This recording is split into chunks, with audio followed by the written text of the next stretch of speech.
Our phone team receives calls every day describing a situation similar to this. You wake up in the morning and you notice a strange mark or two on your skin, but you don't really think too much of it. The next day you wake up again and notice a few more marks, but aren't sure if it was from the night before or not or what. You consider if they may be bites.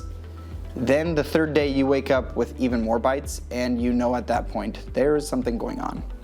Possibly an uninvited pest in your home. If this story sounds familiar to you, you aren't alone.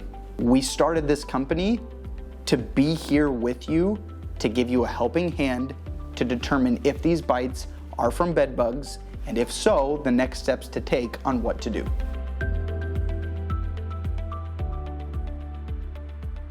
Bite markings alone are not enough to diagnose a bedbug infestation. Doctors can give guesses, but there's no absolute way to determine the source of bites. This is because everybody's skin is different and it will react in different ways to different things. We all have different allergies, sensitivities, could be to bugs, could be sensitivity to laundry detergent, certain fabrics. We don't know if bed bugs are the right bug. It could be spiders or mosquitoes, for example, or it could be an irritation on your skin. Markings can look like bites, but actually be the result of something else entirely. We've had customers that were sure they had bed bugs biting them that later found out they had used a new laundry detergent on their bed sheets that didn't agree with their skin. Consistency and frequency are two really important parts of diagnosing a bedbug infestation. If you're only getting bites 2 or 3 times a month or less, and your sleeping situation is the same most nights, you probably don't have bed bugs. If you're getting new bites every night, that sounds more like bed bugs. If the bed bugs are there and you're sleeping in the bed, they'll be biting you. They can smell the CO2 that we emit when we breathe, so they know when we're present. Bite markings usually show about 1 to 2 days after being bitten.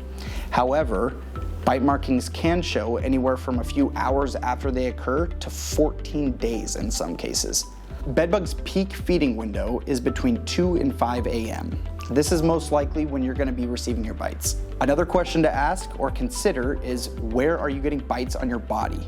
Are the bites consistently in a few spots? Are they random kind of one-offs?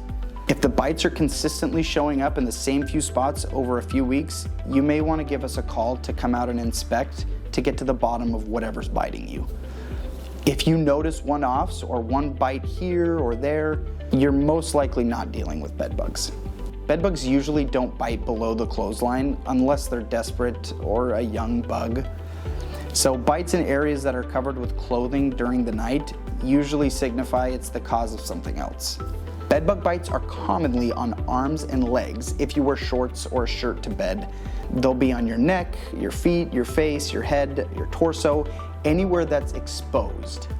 Remember, these are lazy bugs and they want to take the path of least resistance. One test that you can try is sleeping with more clothing on and see if the bites decrease in the areas that are now covered. So if you were getting bites on your arm and you wear a long sleeve shirt, in theory, the bites should not show up on your arm because it was covered by the long sleeve shirt.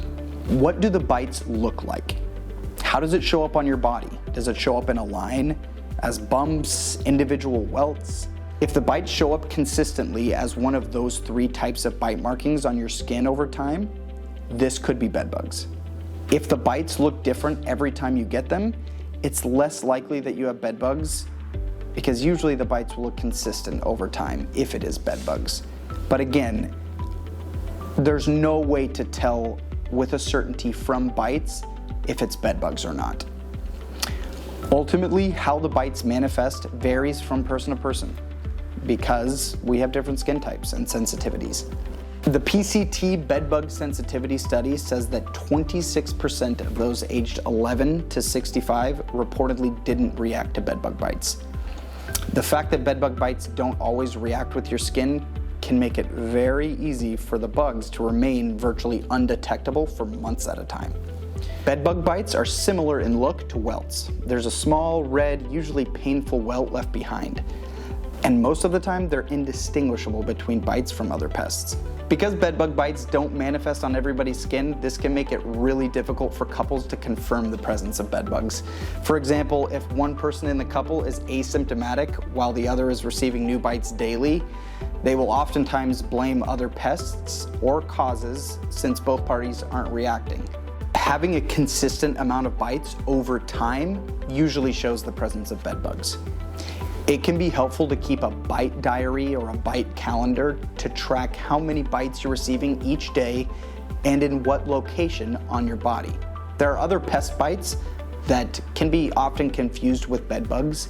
Spider bites can be confused with bedbug bites. Spider bites are usually one-offs, not clusters or in multiples. Spider bites can also be more severe as they have venom, so the bites can swell larger and can be more painful. Fleas can also be mistaken for bedbug bites. Bites from fleas will generally be located on the lower half of the body, mainly focused around the ankles. They can also be found in warm, moist areas that fold, like bends of the elbows or at the knees. If there are no animals in your home, you probably don't have fleas. Mosquito bites can also be mistaken for bedbug bites. Mosquito bites are usually one-off bites. They don't stay consistent in receiving them over time unless you're exposed to mosquitoes daily. The bite markings usually show up after a few minutes. Carpet beetle bites can be mistaken for bedbugs. The carpet beetle bites look more like a rash or irritation than they do bites.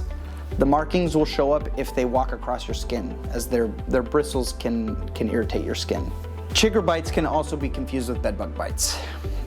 Chiggers are berry bugs and will leave mass amounts of bites on your body if you spend time in the remote outdoors, typically east of the Rocky Mountains. You won't notice new bites consistently. The bites only follow exposure to remote outdoors. The bites only follow exposure to the remote outdoors in certain areas of the continental United States. But they certainly are cause for alarm when you take notice of the bites the following day.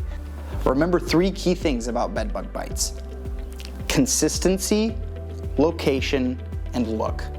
Bedbug bites can manifest in many different ways. It takes multiple different signs to help identify the presence of bedbugs in your home. If you give us a call, we'll ask you all the questions you need to help determine the presence of bedbugs in your home.